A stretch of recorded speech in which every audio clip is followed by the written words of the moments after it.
রাতে জিনাতের ছবি পোস্ট মুখ্যমন্ত্রী সোশ্যাল মিডিয়ায় পোস্ট করে মমতা বন্দ্যোপাধ্যায় লিখেছেন, বন বিভাগের পূর্ণ তত্ত্বাবধানেই বাঘিনী জিনাত এখন ভালো আছে। আমাদের বন দপ্তর সর্বদা তার খেয়াল রাখছে। রাতে জিনাতের ছবি পোস্ট মুখ্যমন্ত্রী মমতা বন্দ্যোপাধ্যায় সোশ্যাল মিডিয়ায় পোস্ট করেন মমতা বন্দ্যোপাধ্যায়। তিনি লিখেছেন, বন বিভাগের পূর্ণ তত্ত্বাবধানেই বাঘিনী জিনাত এখন ভালো আছে। আমাদের বন দপ্তর সর্বদা তার খেয়াল রাখছে।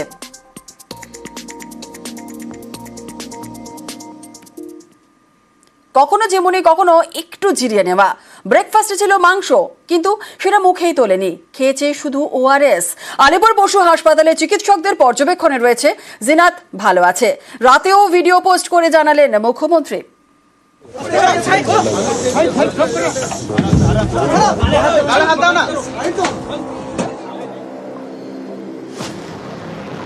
যে বাঘটিকে আমাদের বন্য কর্মীরা ধরেছেন প্রশাসনের সাহায্যে, সাধারণ মানুষের সাহায্যে, সবাই একসাথে খুব ভালোভাবে সমন্বয় করে করেছে।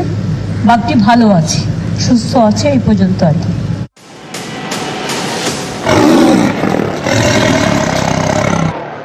বাঘিনী জিনাত এখন আলিপুর পশু হাসপাতালে চিকিৎসকদের নজরদারিতে। বন দপ্তর জানিয়েছে, সোমবার কখনো ঝিমিয়েছে, কখনো খাঁচায় বসে জিরিয়ে নিয়েছে জিনাত।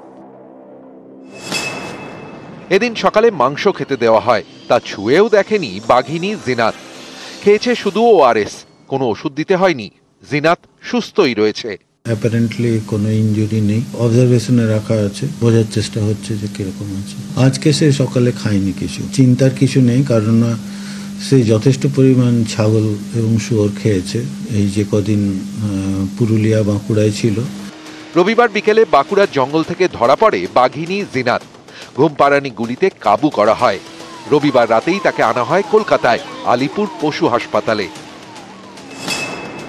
ওড়িশার শিমলিপাল ব্যাঘ্র প্রকল্প, এখান থেকেই জিনাত নামের বাঘিনী ঝাড়খণ্ড হয়ে ঢুকে পড়ে ঝাড়গ্রামের কাকড়াঝোড়ে।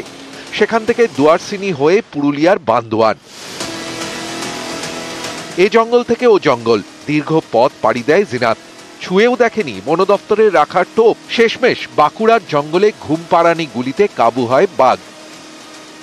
সেখান থেকে আলিপুর পশু হাসপাতাল। 3 বছরের বাঘিনী, ওজন 135 কেজি। কবে ঘরে ফিরবে এই জিনাত, কবে ফিরবে ওড়িশার জঙ্গলে, এ নিয়ে মঙ্গলবারের মধ্যে সিদ্ধান্ত হতে পারে। নিউজ 18 বাংলা। বাঁকুড়ায় বাঘের আতঙ্ক কাটতে না কাটতেই হাতির ভয়। সারেঙ্গায় লোকালয় ঢুকে পড়ে হাতি, চালায় তাণ্ডব। জয়পুর রেঞ্জে হাতির হানায় আহত হয় এক যুবক। রবিবার গভীর রাতে ঝাড়গ্রামেও আতঙ্ক ছড়ায়।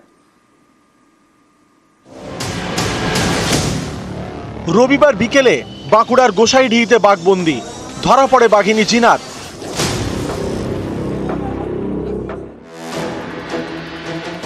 বাঘের আতঙ্ক কাটতে না কাটতে রাতে হাতির ভয়।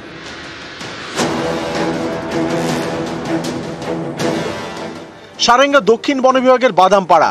রবিবার গভীর রাতে এখানে ঢুকে পড়া একটি হাতি তাণ্ডব চালায়। বেশ কয়েকটি বাড়িতে ডাঁই করে রাখা ধান ও খড় খেয়ে নেয়। রাতেই হাতিটিকে জঙ্গলে ফেরায় বন দপ্তর। একটা এসছে, এসে এখানে রন্ধ ভেঙেছে, এখানে ঢুকেছে, হাতি ধান খেয়েছে। ধান খেয়ে আর বন দপ্তরের লোকগুলো এসেছিল খেতে, তারা খেতে নিয়ে ওই দিকে চলে গেছে। আমাদের খুব ভয়, কেউ বেরায়নি। বাঁকুড়ার বিষ্ণুপুর। রবিবার এখানকার জয়পুর রেঞ্জের গোসাইপুর গ্রামে ঢুকে পড়ে হাতি। প্রত্যক্ষদর্শীদের দাবি, হাতিটি এক যুবককে ছুঁড়ে তুলে ছুঁড়ে দেয়।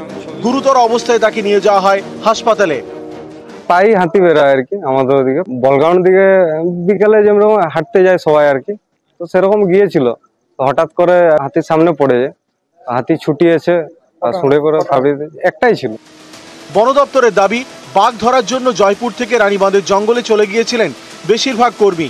ফলে নজরদারি চালানোর তেমন কেউ ছিল না।